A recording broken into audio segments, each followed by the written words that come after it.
there is a sort of a subcurrent, apparently, to all of this. I wasn't aware. We've only been here an hour or so, and in the very limited time for conversation, I was quite staggered to hear from people that they were aware of men who had publicly acknowledged that they were suffering and had operation for prostate cancer and had lost their job.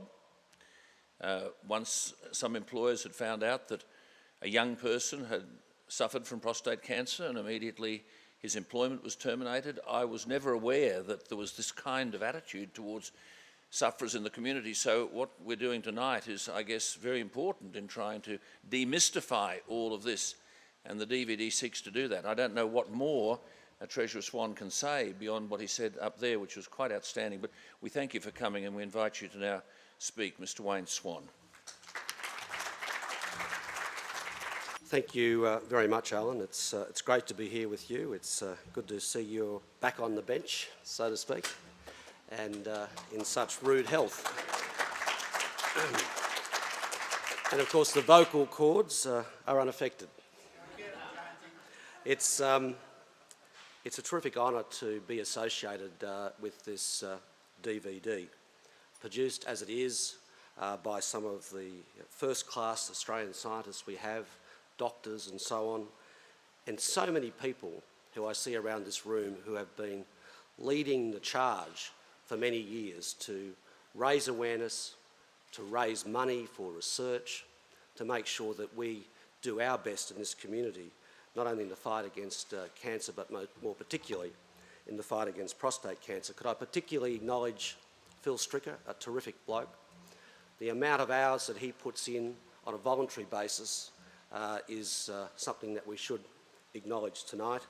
Also the St Vincents Prostate Cancer Centre, and of course I should acknowledge the Prostate Cancer Foundation of Australia and all of those wonderful support groups who I gather may have been talking to you earlier, Alan, who they're almost like factions of political parties. They're all around the country. They work hard, they do fantastic welfare work. They're out there in the community raising awareness, they're supporting families, they do a terrific job.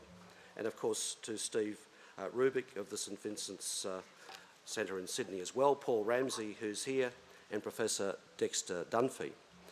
Now, I've had a fair bit on my plate in the last few months, but one of the things I enjoy doing is getting out there and seeing what we can do to work with dedicated community groups like the Prostate Cancer Foundations and all of our researchers who are involved in critical medical research.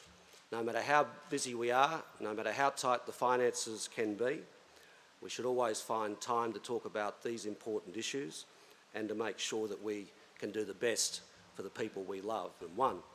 And it was an interesting time because I was diagnosed only a matter of months before the 2001 federal election, which certainly presented me with a number of choices.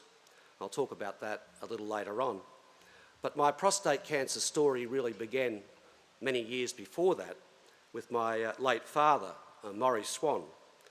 Dad was a digger from World War II who gave much of his life to working with the RSL. War didn't kill him, but sadly secondary cancers from prostate cancer did. And I was only 35 when he passed away. And like most men of that age, I was particularly focused on family and career. And I wasn't particularly focused on issues of personal health. And I didn't think much about Dad's experience with prostate cancer, or I certainly didn't think enough about it, despite the fact that he did die a very agonising death over a very long period of time. And I didn't really think about it until some 12 years afterwards, when out of the blue, I received a call from my GP who had been switched on enough to have conducted a PSA test to tell me that I had a problem. And despite all of that, despite being educated, despite being a parliamentarian, despite having access to all of the information I could possibly want, I had no idea that I was at risk, substantial risk of having prostate cancer. And I guess that's how things were back in those days, only a short 8 years ago. We've come a long way in raising awareness of this disease, but we have got such a long way still to go, which is why the presentation that Phil has produced is just so important about raising awareness. I didn't know, despite all of those advantages in my life, that I had a 1 in 3 chance of getting prostate cancer because my father had had prostate cancer. And if men or their families knew that, a lot more people would be detected and detected early, and many more lives would be saved. I was just one of the lucky ones because I did have a switched-on GP who gave me a PSA test. And of course, I was presented with all of the options that are spoken about in the DVD tonight. My specialist said to me I could do nothing. I certainly ruled that out immediately. Secondly, I could have immediate treatment, which would entail radical surgery and some risk, more then than there certainly is now.